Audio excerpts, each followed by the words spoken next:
Alright, bidnillah. I think it's clear that we speak about the salah. Right. How about sifat salah? The description of the prayer. No. The conditions, the pillars. No. You just talk about sifat salah. No. Sifat salah, huh? Tayyib. Alright, as we said before, the book that we're going to stick with is going to be Book of Fiqh. And the reasons behind it, firstly, is a book of hadith. Tayyib. Secondly, it's a book that's translated in English. It's in wide circulation, very easy to refer back to, and it gives you a foundation. Okay, you're not studying and memorizing the kalam of a scholar, which is beneficial, and which is a very important way of studying. But it's unequal to studying and memorizing the kalam of Muhammad alayhi salatu wasalam. Like, there are many books that you can go back to that are in detailed explanation, but there is no comparison in leaving and walking away with having a foundation of the hadith, and then you build upon that hadith. Like, in this hadith is mentioned 4 conditions of salah, and you know that there are 7 and 8, and well, that's why I chose that way, and that's what we mentioned last time about the method of studying fiqh sunnah. The barakah of it is that you have a umdah, you have something, you have a solid basis to walk on. No. So your foundation has to be strong, then everything else will come bi'idhnillah azza wa jal later on. Khairan inshallah. واضح? Everybody agree with that? No. Or no? Good. Alright, طيب. خير. بإذن الله عز وجل. We'll start off with the first hadith, and we'll keep it simple. We won't go too long. The memorization, we'll make a time, hopefully, later on, before the end of the class, to speak about that. بإذن الله. طيب, the author, Ibn Hajar, rahimahullah ta'ala, he says, باب صفة الصلاة.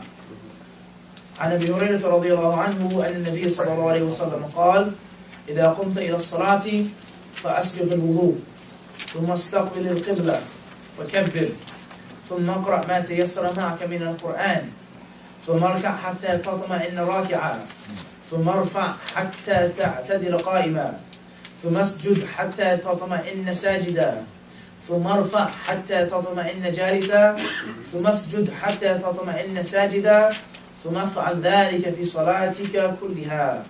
أخرجه السبعة واللفظ للبخاري ولابن ماجه بإسناد مسلم حتى تطمئن قائما.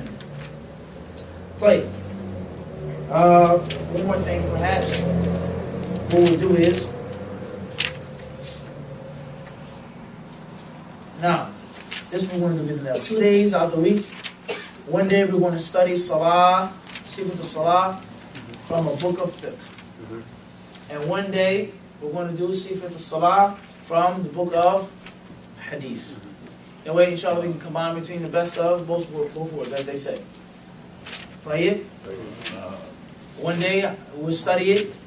The final destination is the same, but it's just a different path, a different road. All that? No. Brothers okay with this? No. One day will be a Book of Fiqh, studying the chapter of the description of the prayer, and one day we'll study from a Book of Hadith. And then you can see and you can compare which you feel is the easiest or the funnest way of doing it. Khair inshallah. So today will be from the Hadith book. And the next class will be from the Book of Fiqh. It will be a book where I'll select. Very simple, basic beginner's book. Khair inshallah.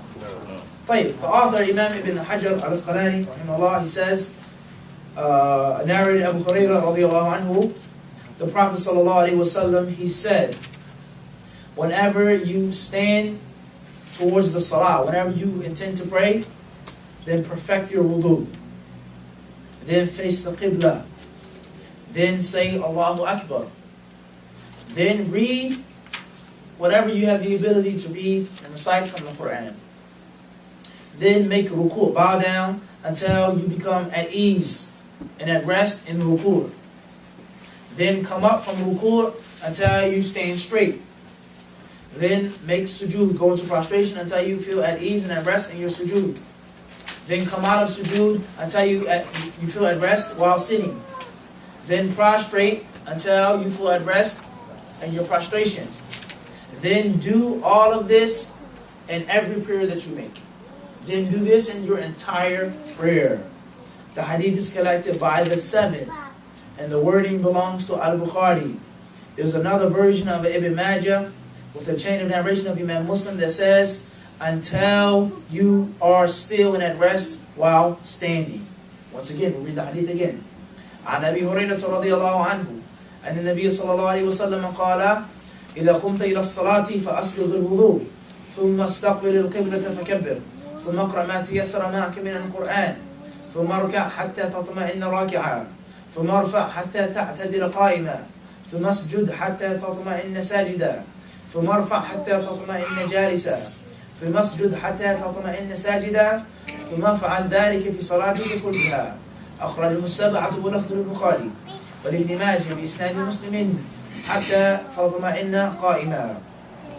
Narrated Abu Hurairah radiallahu anhu, the Prophet sallallahu alaihi wasallam said, whenever you intend to stand and offer prayer, then perfect your wudu, then face the Qibla, then say Allahu Akbar, then recite that which you have the ability to recite from the Quran, then bow down until you feel at ease and then rest in your ruku', then come out of your ruku' until you stand straight, then prostrate until you are at ease and at rest in your sujood, then come out of your sujood until you are at rest and sitting, then offer sujood once again and become in a state of tranquility and become at rest.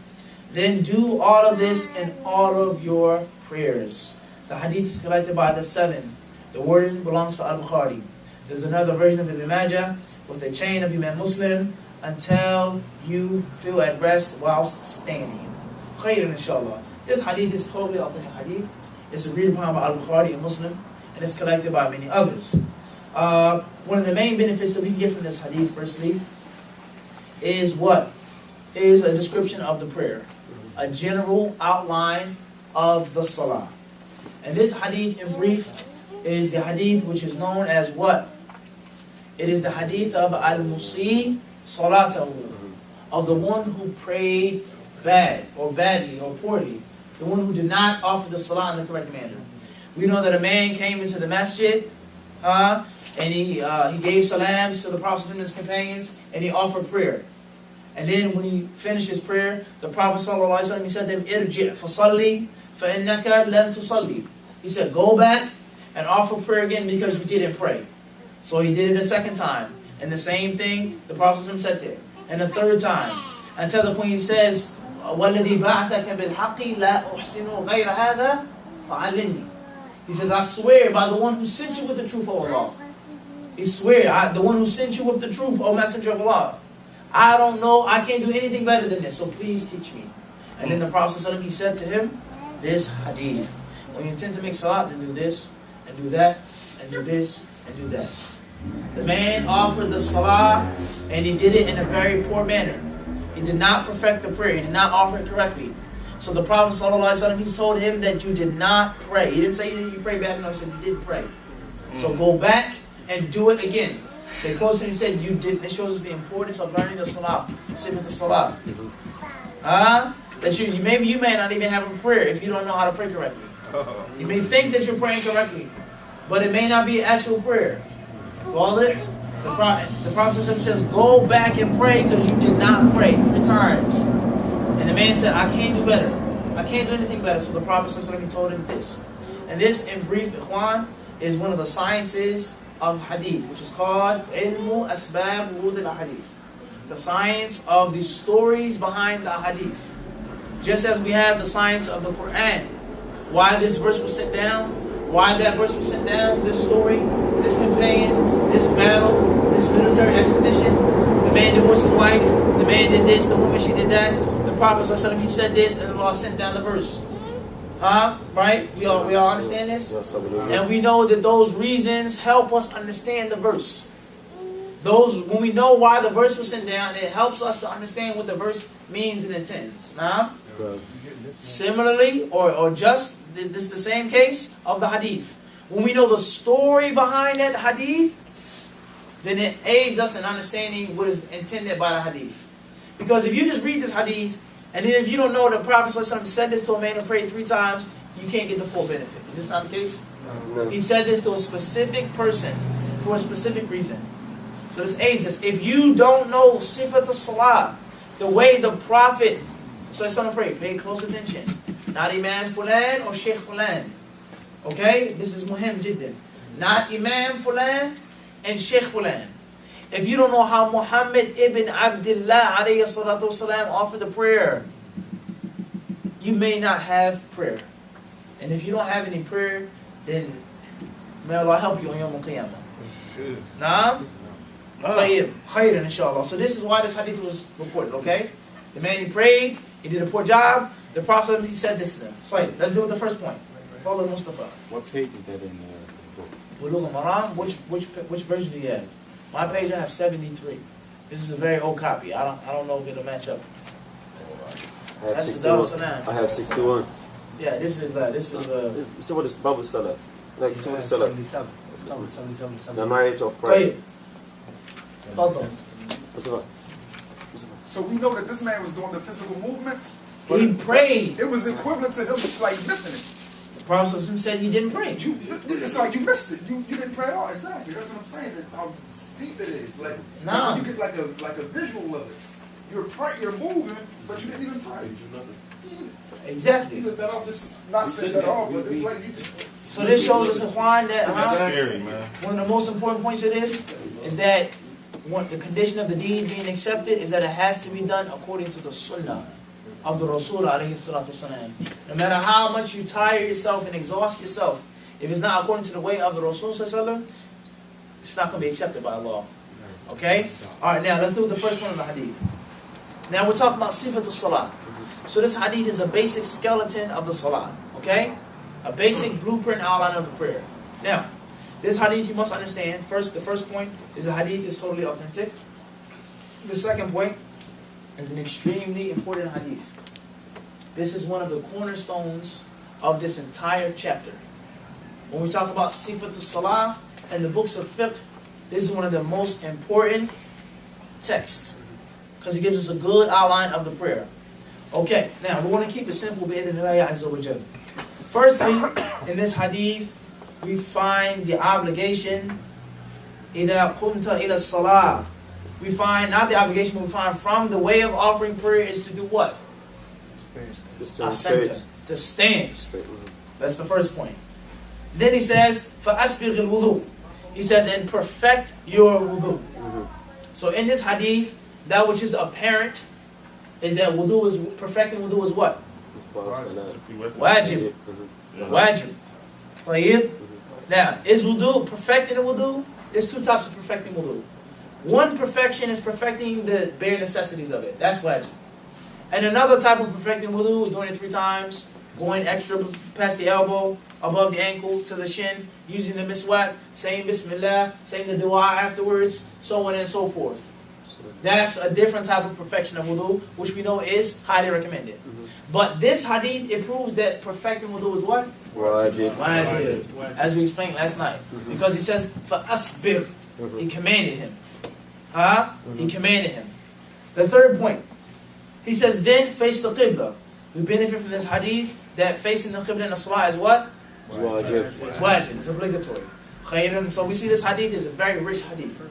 It's a wholesome hadith. It gives us a description of prayer, and it also gives us things which are considered to be shurut, conditions of salah. Well, even though that's not the topic of our class, and even though to establish something which is obligatory and to establish something which is a prerequisite is different grounds. Okay? For something to be a prerequisite and for something to be obligatory is totally different mannerism. Okay? An example of a text that clearly proves that something is a prerequisite. Okay? We could say here, لا يقبل الله صلاة أحدكم إذا أحدث حتى يتوضأ. Hadith says Allah will not accept the prayer of one of you when he breaks his wudu until he makes wudu. That's clear that wudu purification is a prerequisite. Naam? Then we have another text in which Allah Azza wa Jal in the Quran he says, Ya bani Adam, khudhu zinatakum inda kulli masjid. Allah says in Surah Al-A'raf, the 7th chapter of the Quran, O sons of Adam, cover yourselves, adorn yourselves when you offer the prayer. Okay? That verse clearly shows that covering yourself in the salah is what? Wajib. Some scholars, they say that verse proves that covering yourself in the salah is a prerequisite. That the salah is invalid unless you cover yourself. No. They differ over that. Because it doesn't say in the verse that there is no prayer. Allah does not accept the prayer. Make the prayer again. It just tells you to do something. Now we have another hadith that says, لا يقبل الله صلاة حائض إلا بخمار. Allah does not accept the prayer of a woman who's reached the age of mincing unless she wears a khimar. That hadith clearly stipulates that covering is a... No, not a pillar. A prerequisite, a shart, a condition. You understand the difference? Yeah. Okay? If I say to you, come in on a job interview, okay? And I say, bring me your high school degree, okay? Or a GED. Or if I say to you, you cannot get this job, you will not be hired unless you have either a high school diploma or degree, whatever you want to call it, or a GED. Is there a difference in the two statements? Yes. No. There's a big difference. The first one, I'm requesting you to bring it, but I never mentioned that it is a stipulate. You can't get the job. Right. It's a difference. Okay? Now, let's go back a little bit, and let's make sure that we understand things very clearly. When it comes to the salah and other acts of worship, we have several pieces. Okay? We have one piece, or one component, which is called a shart, a condition or a prerequisite. Right? Then we have that which is called a rukin, a pillar of the salah. Then we have that which is called a wajib, an obligation of the salah.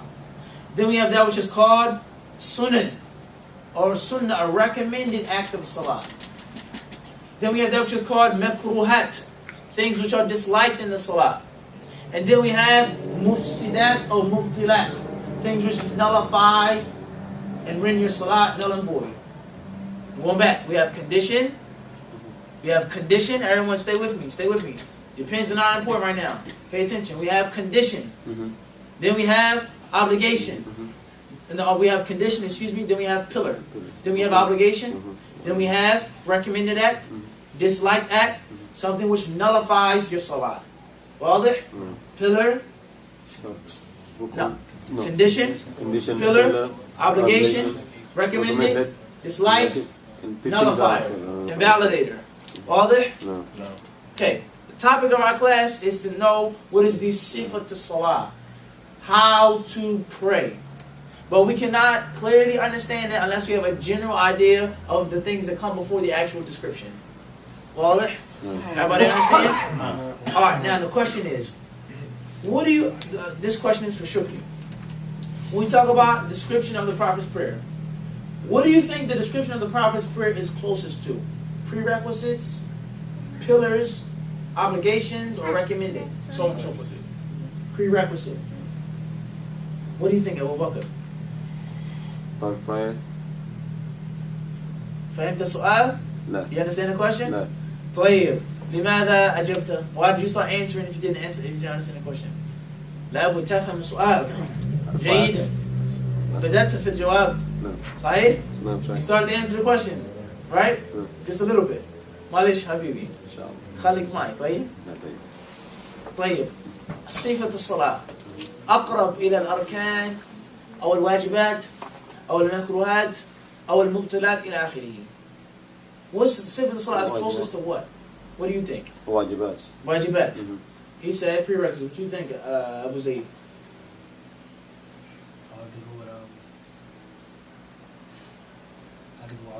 Arkan, the pillars, the thing which holds the salah up. Yani the arkan are considered like the body parts of the prayer. The actual flesh and bones of the salah is the arkan.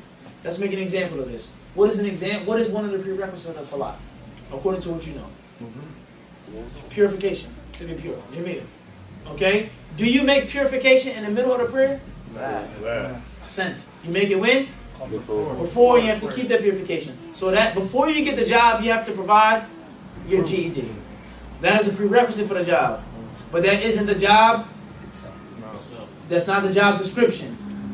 Wadah? That's not the job description. That's the job prerequisite for the interview. Wadah? Now, give me an example of something that you do inside your salah. Anything. Sujood, asenta. Make sujood. Making sujood is a what? Is a pillar. Meaning it is one of the bones. It's one of the body parts of salah. It's inside of the salah. Right? So therefore, it will go back to the what of the prayer. No, it asenta, the sifa. If that thing is inside of the prayer, then it has to be a description of the prayer. Well, if we say, describe the Prophet's prayer to me. He did this, he did this, he did this, and he did that. Of course, there's no doubt that you're going to talk about the what? Description. The pillars. Because the pillars, that's the pieces of the salah. Aywa. So the seat of the salah is closest to the pillars. Now, the things that he did also include obligations and recommended acts. And so on and so forth. But the first thing is the actual pillars. The flesh and bone of the prayer. How to pray outwardly. Did he say this? Did he say that? All of the companions, they didn't hear everything. They weren't with him all of the time. But that one companion, he saw the Prophet at least do the what? The pillars. All that? Right, Shukri? He saw him stand. He saw him make ruku'. He saw him make sujood, even though he was way behind the other companions. He may not have been on the front row like Abu Bakr that saw his mouth moving and heard him recite this surah and that surah and pointing his finger. But he knew that the Prophet sat down. Well, Abu Bakr? No. So therefore, the description of the prayer is closest to the pillars. The pillars. Well, No. everybody got the point? Yeah. Everybody got the point? No. Clear? 100%. Everyone. Well, Abdullah, got it? This is extremely important right here. It's extremely important to understand this. So, this hadith, as you can clearly see, it speaks about some things which are pillars and some things which are a description of the prayer. Yeah, and the pillars is a big circle, and inside that circle is the description of the prayer. It's two circles inside of each other. We have a large circle, the description of the prayer. Inside of that are the pillars, prerequisites, obligations, recommended acts, so on and so forth. Well, clear? Okay, clear. Now, back to the next part of the hadith. He then says, فَكَبِّرْ. So say Allahu Akbar. This part of the hadith proves the obligation of? Giving takbir al-ihram. It proves the obligation of doing this? Saying Allah Akbar. Abu Bakr. Saying Allah Akbar. Does it prove the obligation of this? That. Mafi, it doesn't say that. No. There may be in another text, but here it does not say that. But here, No. you have to train yourself to understand what's in front of you and to use what's in front of you. Okay? One of the widespread mistakes, many people, when they sit with the sheikh, when they sit with the student in any class, whatever the person's level is, they bring things from outside. Okay? You should stick with what's given to you. Well, No. and some people, you made something that you believe to be correct, and it may be correct, it could be correct, but that's not what he just gave to you. Well, No. and that's how you benefit from a person. And then you yourself, you implement what you feel to be the truth, but you collect and you take. Well, No. and it becomes very confusing when you mix things up. You can make any example, martial arts, boxing, anything. You mix different trainers' techniques. He tells you to do this and you do that. It's going to be a problem. Is this not the case? Any boxing? Knocked out. Right, Right? It's a different. Everybody got the point? No. So Abu Bakr, you have to train yourself to do this. Sham. Tayyib, you give exactly what's given to you. Sham. So the hadith proves the obligation of making what, Abu Bakr? Saying Allah Of Akbar. saying Allah Akbar. Of saying Allah Akbar. The next point. He says, then recite what you have the ability to recite from the Quran. This hadith proves the obligation of Reciting the Quran. reciting the Quran. Reciting the Fatiha. لا. Reciting the Quran. Fatiha. لا. Surah Al-Ikhlas. No. Anything. Ahsan. The hadith says from the Quran. General. The center. The Fatiha and the other things come later on. And there's a major issue of difference of opinion amongst the ulama. In this hadith, he told him to recite what, Yahya? Whatever you know from the Ahsan. Quran. Whatever you know from the Quran. Next point. He says, then make ruku' until you become at ease and tranquil in your ruku'. The hadith, this part proves the obligation of Making ruku'. ruku'. And the obligation of Tranquility. asanta. Being at ease, tuma'nina in the salah. The next point. He says, ثُمَّ ارْفَعْ, then come up, stand up, erect yourself from ruku'. It shows the obligation of Standing up after the yeah, and coming out of ruku'. واضح? No. Next point. He says here, حَتَّى تَعْتَدِلَ, until you are straight. It shows the obligation of standing straight in the prayer. Then he says, ثُمَّ اسْجُدْ, then prostrate. The obligation of Make a sujood. making sujood. حَتَّى تَطْمَئِنَّ سَاجِدًا, until you are at rest in your sujood. The obligation of Tranquility. so this hadith is the first thing you would bring someone if you saw someone praying like this, going up and down, fast and forth. Not the book of the shaykh, you would bring this hadith. You understand? You understand? But especially if someone that doesn't know what you know, someone who hasn't been blessed with what you've been blessed with, someone who comes from a different country or a different culture, someone who has a misunderstanding or years of ignorance and blind following of culture and forefathers. You're not going to bring it from day one, the book of Shaykh al-Albani, rahimahullah. Who's Albani? What is this book? They told me to stay away from Albani. Right? No. But if you bring him Kalam of Muhammad sallallahu, perhaps, and then everybody get the point? No. Well, there's a big issue in da'wah that you have to look at who you're calling. Everyone isn't on the same level. Everyone doesn't believe what you know, what Allah has blessed you with. Thank Allah Azza wa Jalla. Thank Allah for blessing you with things. Many Muslims don't have a clue of what you may have heard in a class or lecture. Who? What? This? I never knew of Sahih Bukhari. Wallahi. Hey, raise your hand if you ever made Hajj before. No one ever made Hajj in this room?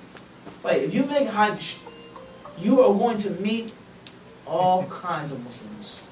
Without any exaggeration, from every single walk of life. From every country, every age, you are mixed with millions of Muslims from all over. Some Muslims don't have a clue about anything.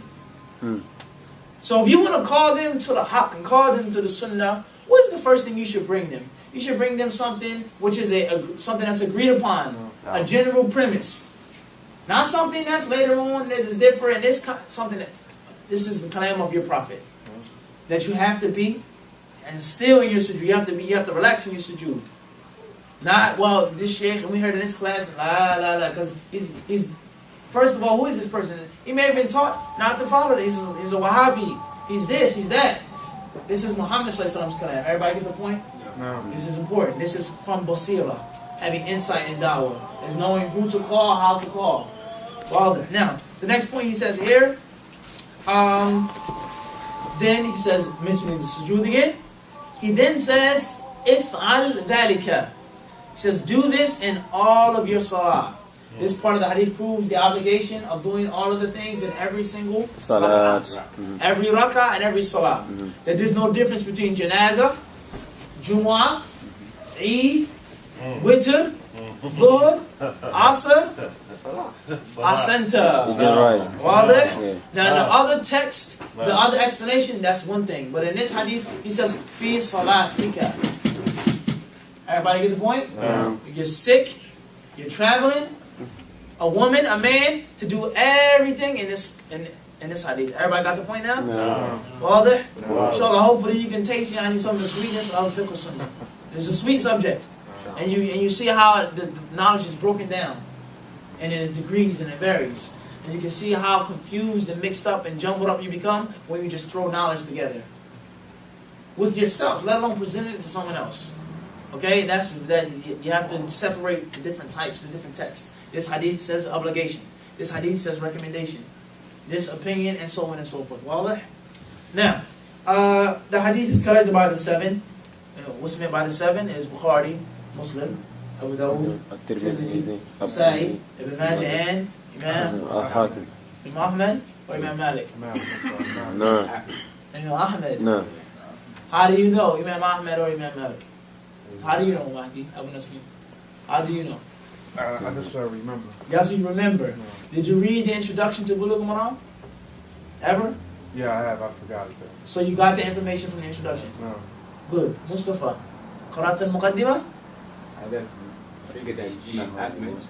You just figured it? Yeah, because Imam Malik, in his book, he was like that. Tayyib. What year did Imam Malik die in? Anyone know?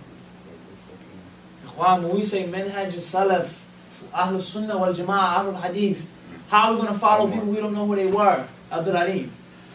Huh? Right. What country was Imam Malik from? Medina. He's from Hijaz. Hijaz, Medina. He lived in Medina. So what century did he die in? Second. He died in the second. So that means Imam Malik was a what? A tabi'i? Tabi'i. He was a student of the students of the companions. Ahsanta. He was a man who met people who met companions. Such as who? Huh? He is from the Salaf al-Salih. Aywa. No, the third. The third. Companions, their followers, and their followers. Alright? Imam Malik died in what year, Abu Bakr? What country do you come from? Senegal. Senegal. The most popular madhab in Senegal is what? Maliki. Maliki. I know that. I have classmates from Senegal. But I'm setting you up now again. Right? So from your country, the most popular madhab and imam there is Imam Malik. Kayf la, you have to know something about Imam Malik. He died in the 2nd century, he lived in Hijaz. But Imam Malik was from the greatest of the ulama of hadith and fiqh and aqidah. Imam Malik was from the mountains of knowledge. Now, Imam Malik, what year did Imam Ahmed die in? Or what century? The 3rd century. So he came after Malik. No. So if anybody should be that last one, it should be who? It is something which is very unfortunate. Yani, the Muwatta of Imam Malik is very unfortunate. It gets no importance. No emphasis is ever placed on Muwatta. Right or wrong? No. Bukhari, Muslim, maybe Sunnah of Dawood, people know here about Bulugh Maram, that's it. Muwatta Malik, it's sad. And this is from the earliest, not the first, but from the earliest books of hadith that was compiled and put together in that manner, organized. And the majority, the overwhelming majority of the hadith in the Muwatta Malik are sahih. It's one of the most authentic books of hadith. Most of the hadith in the Muwatta Malik, that's where Imam Bukhari and Muslim and Abu Dawud and Fulan, that's where they got them from. That's why if you go back to the original Sahih Bukhari, you find Imam al-Bukhari narrating from Abdullah ibn Yusuf. Abdullah ibn Yusuf al-Tunisi, who narrates directly from Malik, from Zuhri, from Anas, from Ishaq ibn Abi Talha, from Fulan, and so on and so forth. From Hisham ibn Urwa, from Aisha. Hisham ibn Urwa from his father, from Aisha. That's from the most authentic chains of narration, the Isnad of Malik. Imam Malik only took from people that were fiqh. 9 out of 10 of his shuyukh were all trustworthy. There's no liars and major innovators and super weak people in Muwatta. It's from the cleanest and most authentic books of hadith, and it's so sad that it's given no attention. The wallah, that is utmost disrespect to Imam Malik. Is this not the case? Please, Abu Zayd, pass me the Muwatta from the bookshelf. You have it?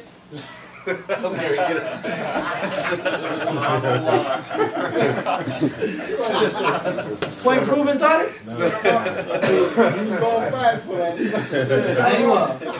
Point proven. Go to another masjid, same thing. Riyadh al-Salihin, and these are good books. Imam Nawawi died in the 7th century. This book, Aqidah Wasitiyya, Muhammad Abdul Wahhab, Sheikh al-Albani, were great scholars. But Imam Malik was from the Salaf al-Salih. And his book, there were other books of hadith that were bigger and larger than Imam Malik, but his book survived. And it surpassed the time. And it came exactly to this day in several different narrations. That is a shame that the Muwatta of Imam Malik is something just forgotten about. So we ask Allah to make it easy for us being in that one day, to have a portion of reviving it. Inshallah. Now, Tayyib. The 7th person, the point I'm trying to make, Mustafa and Mahdi, I'm going off the subject once again, which I said I wasn't going to do. The point is that al-talib al-ilm, when you want to study a book, you should read the introduction to the book. You should read the introduction to a book. I had a teacher in the College of Hadith, and he's my supervisor for my master's thesis, Sheikh Abu Bakr Abdul Samad Ali Abid, Hafidhullah Ta'ala, was from the most elderly of the Mashaykh in Medina, who taught and educated several Mashaykh that we look up to and take from. He taught them in Hadith. This man, he was speaking to us one day. This was when I was in Kuliya, college, bachelor's, yani. He was just talking about some of the stories of Sheikh Muqbil, rahimahullah, Sheikh Rabi', some of the other mashayikh that are well known in hadith and so on and so forth. So he was just telling us stories. So he said, he was, someone came to him and they came to his library, and they said, "MashaAllah, you have so many books in your house. Did you read every single book?" He said, "Nah." He said, "I read I read all of these books." He said, "How? Cave? Tell you?" He said, he says, "It's not a book that I buy, except that I read the introduction to the book, and I read the table of contents." So in actuality, he knows exactly. You see the point? And it's something that I admire a lot. And if you try to practice, the point is what Abu Bakr is that when you get a book, before you study, you should read the introduction. Because a lot of things, the author speaks and explains himself. You don't have to guess who the 7 are if you read the introduction. Everybody got the point? No. واضح؟ Bakr and May? No. And talib al-ilm. Now someone who just has information and a student of knowledge. A student of knowledge, you should always read the introduction and look into the table of contents. Know what's in the book. Khairan inshallah. Sure. Now, let's go back. Okay, so everybody got the things with the hadith proofs now. In brief, the scholars of hadith, or the scholars of fiqh, the ulama of Islam in general, some of them say that everything that was mentioned in this hadith is a pillar of the salah. One view. Everything that's mentioned in this hadith is a pillar of the salah. And anything that was not mentioned in this hadith is not a pillar, or it isn't obligatory. Everybody understand that? Others say, rather, the Prophet ﷺ, he only told this man to do the things in which he erred. The mistakes that he made, that's the thing that the Prophet ﷺ told him to do, to fix. There's a big difference between the two views. A world of difference. We'll go back once again. Some say that this hadith here are the arkan of the salah. Khalas. And anything that's not mentioned in the hadith is not a pillar of the prayer. Because the Prophet clearly told that man, you did not pray, do A, B, C, D, E, and that's it. And others, they argue and say, no. The Prophet ﷺ only told that man to do the things which he clearly failed to do or to perform. Wadah, Tariq? Wadah? Wadah? I don't know when to be shy. Wadah? Clear? Wadah? Wadah kashams. We're going to make a test. After we finish the chapter, we're going to see the sun. We'll see how the sun will rise. He says clear as the sun. High noon, huh? We'll see. The test will show high noon, huh? So what was the second statement? The second statement is that the Prophet only told him that he only instructed him to do things that he made a mistake in. There's a big difference. Now, moving on. Let's digest the hadith one more time. Okay. Let's make a column of conditions. And before you know, we don't want to get too technical. And we don't want to go too deep into ikhtilaf. But don't think that all of the ulama are in agreement of the numbers of conditions in the arkan. No. 7, all of the ulama don't say 7. 14 pillars, 13, all of them don't say that. Like, that's one opinion and one madhab. But we're not going to get technical. We're going to keep it simple, right, Shubli? Keep it simple. But give a little benefit on the side. Okay. What pillars, according to what you read and studied, can you take from this hadith? Pillars. Fadla. Qiyam, standing, number 1. Number 2, ruku'. Number 3, sujood. Recite the Quran. Jalsa, sitting down. Jalsa bayna sajdatayn. Or julus bayna sajdatayn. Sitting between the two sujood. Naam. According to what you study. This is your turn. You're giving it to me. That's 4. Recite the Quran. Recite the Quran. That's a pillar of salah. You study that? Reciting the Quran is a pillar of salah? Pillar. La bas. If that's what you have, I'm going to make sure. No. Tayyib. That's 5. Number 6. Your niyyah. Your niyyah.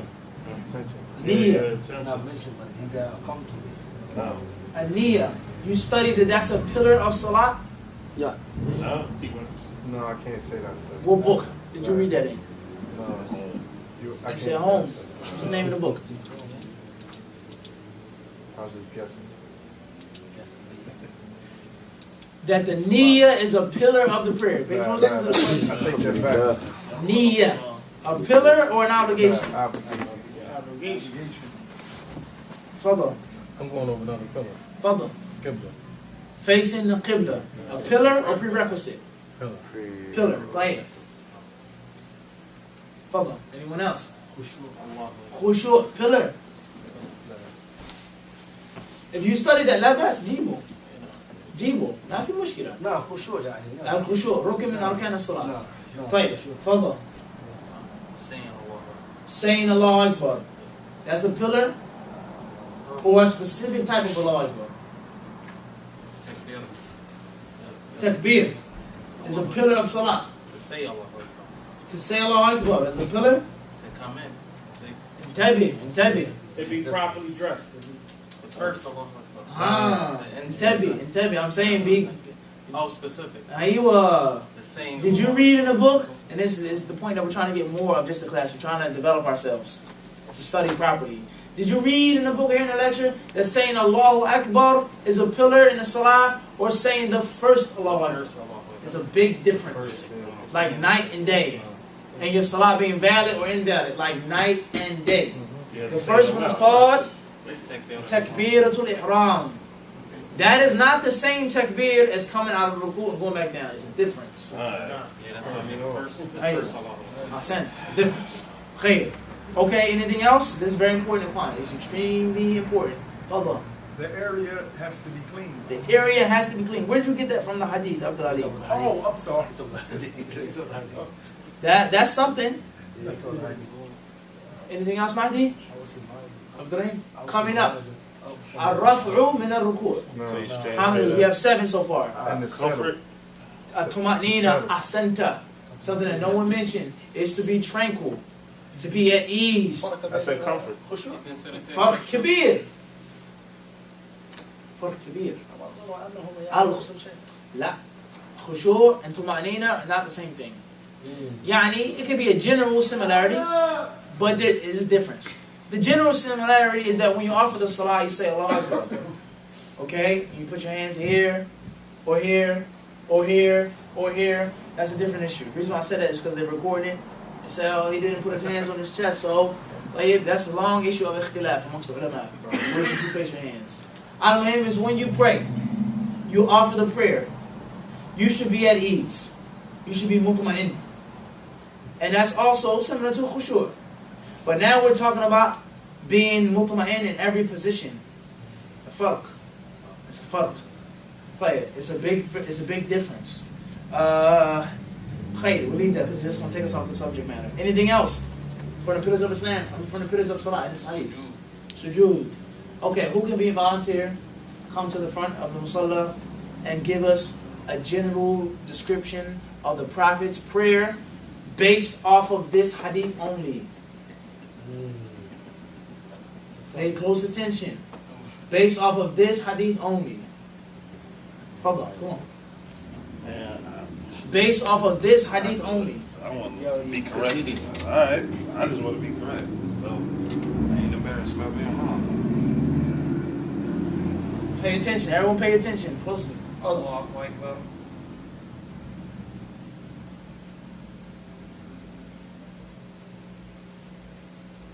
Allah.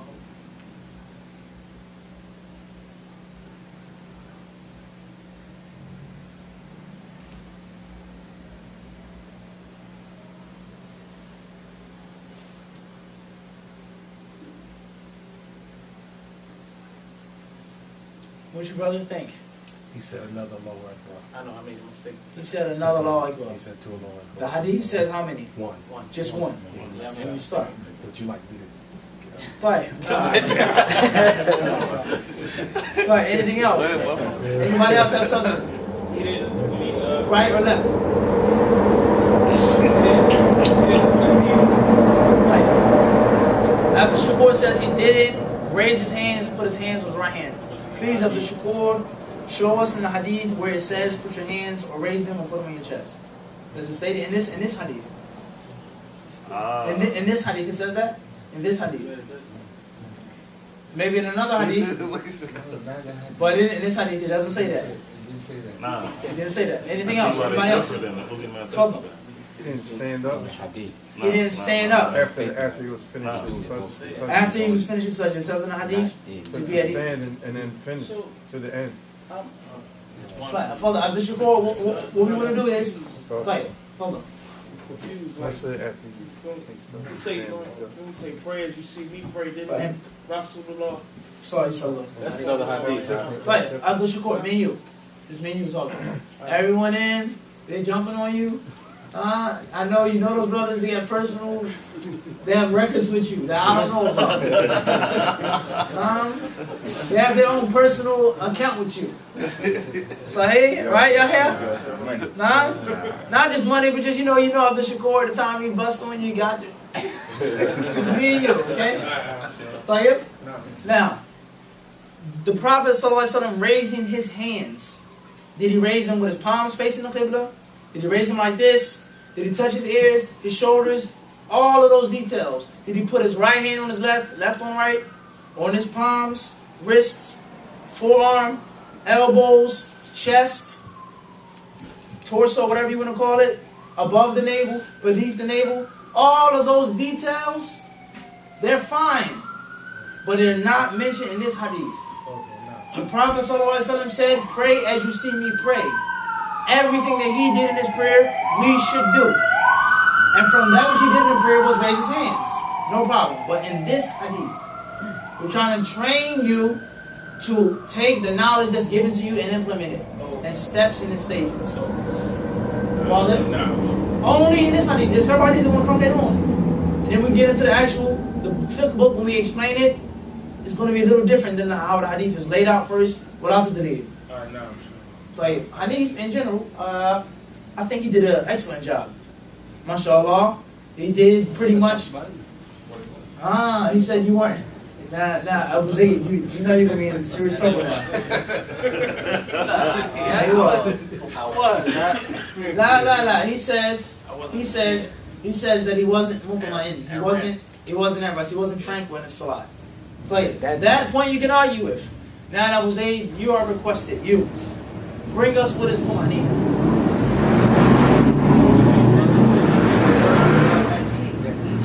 To be firm and to be at ease. To your body, rest firmly located. My body's rested firmly. I need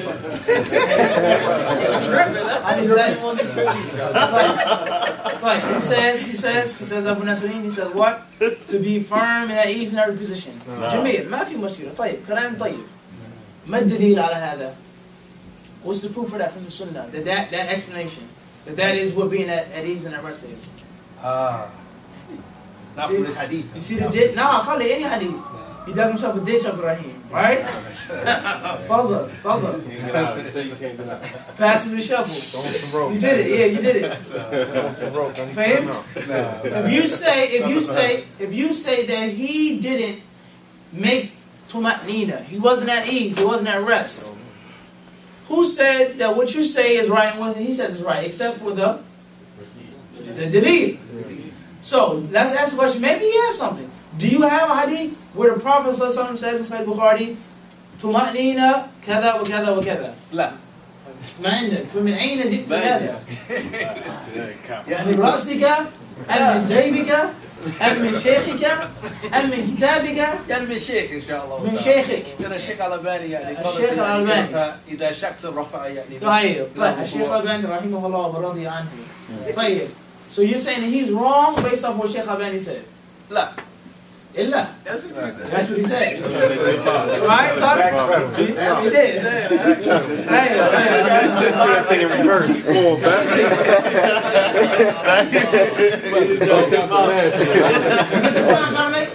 I'm not saying what he said is wrong. But everyone see the point? Is that when you make inkar on someone, when you say this wrong, or this is right, this is bid'ah, this is sunnah, he's a sunni, he's salafi, he's khalafi, he's this, he's that, I'm this and that, you must have daleel. Not from a sheikh, min al-kitab, from the book, the authentic sunnah, and the ijma'. It's something that we want to keep reiterating over and over again. It has to be firmly rooted in our hearts. Kitab, Sunnah, Ijma. واضح؟ Kitab, Sunnah, Ijma. طيب? Everybody, this is very important. We say it, we shake our hands, but when it comes to the tatbiq, it's a word of difference. I was saying, I warned you. And I warned you, right? I said you dug your ditch. Would you? So he says he wasn't tranquil. And he says the meaning of tranquility is when every bone, or when you're firm and at rest in every position. And that's the kalam of Shaykh al-Albani, may Allah have mercy upon him. And reward him well on behalf of Islam and the Sunnah. I mean, you say no. You agree with that, or you do agree with it? No, I don't. That interpretation, do you agree with it? No. You don't? Okay. Do you agree that you were still? Yeah, I agree that if the messenger would have told me, that's what I would have did.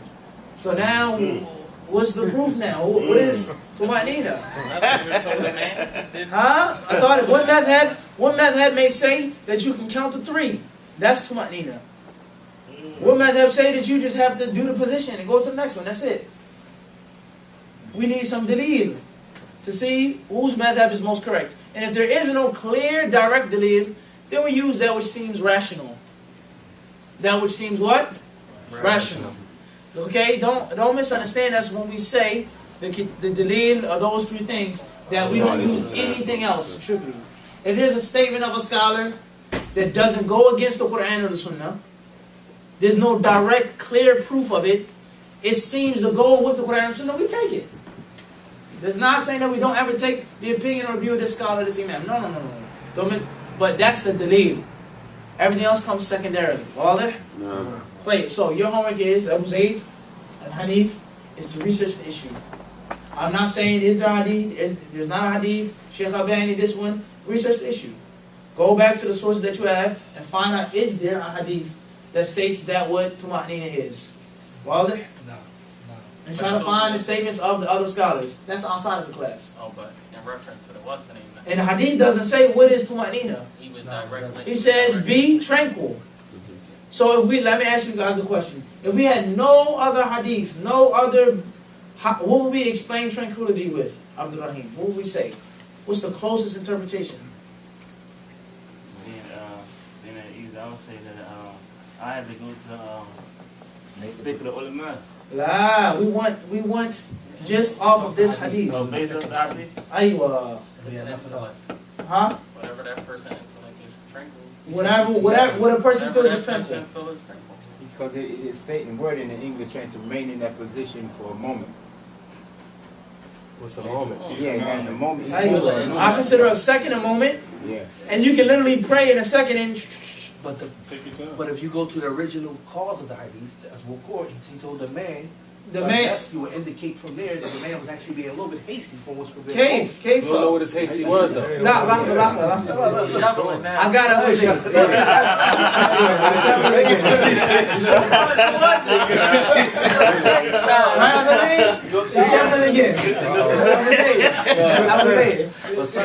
If you can tell me the narration that says that the man prayed fast. Now, Abu Zayd is not that far. That was just apparent. That was apparent. That was his thought is that he prayed very, speedily. He was rushing. That's apparent, right, Monty?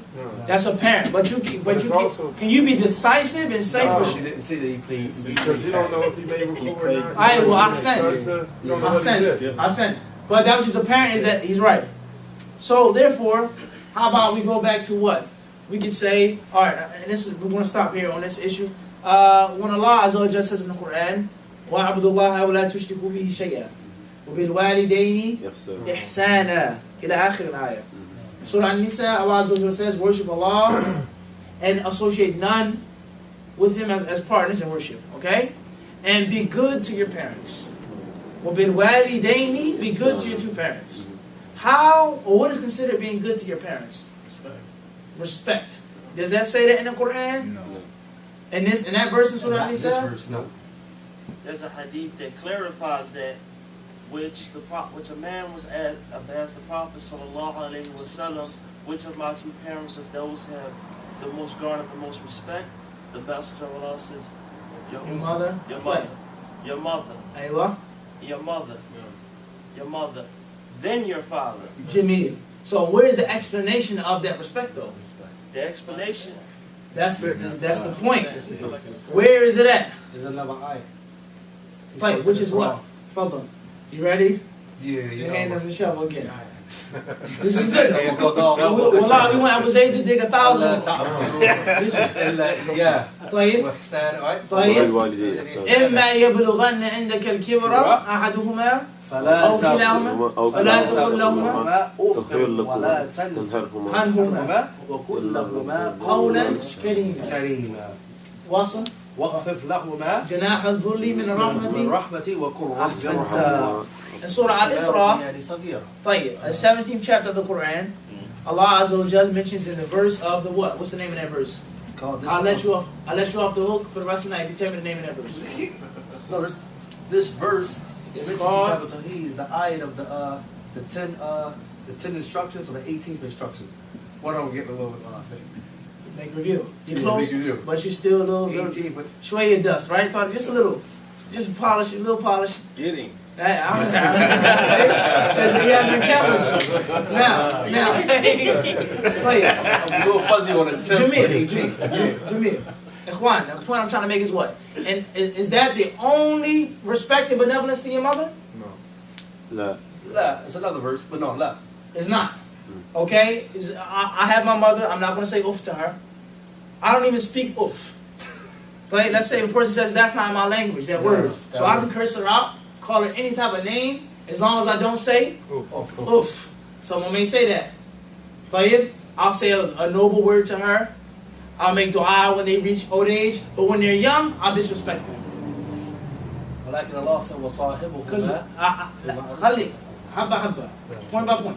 The first one, it says, إِمَّا يَبْلُغَنَّ عِنْدَكَ الْكِبَرِ أَحَدُهُمَا أَوْ كِلَاهُمَا.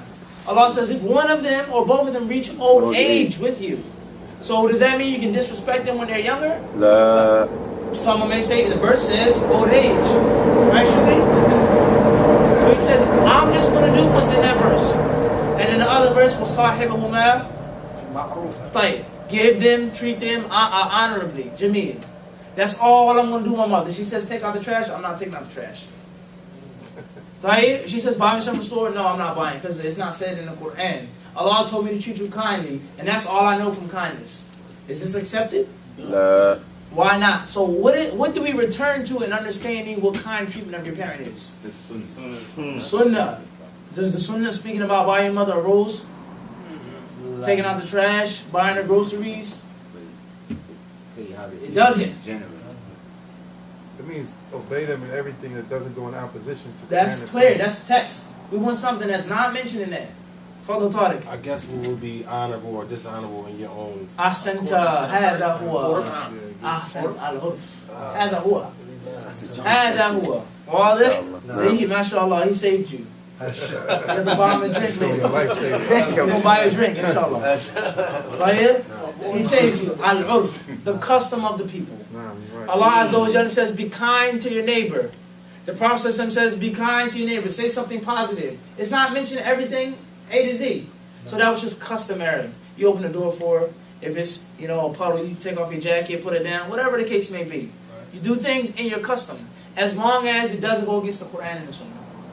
If it's my custom to bow down to my mother, maybe somewhere in Japan or China, you can't do that. You cannot show that type of respect to your mother. But anything else that's not against the Quran and Sunnah in China, such as you have to carry your mother, for example.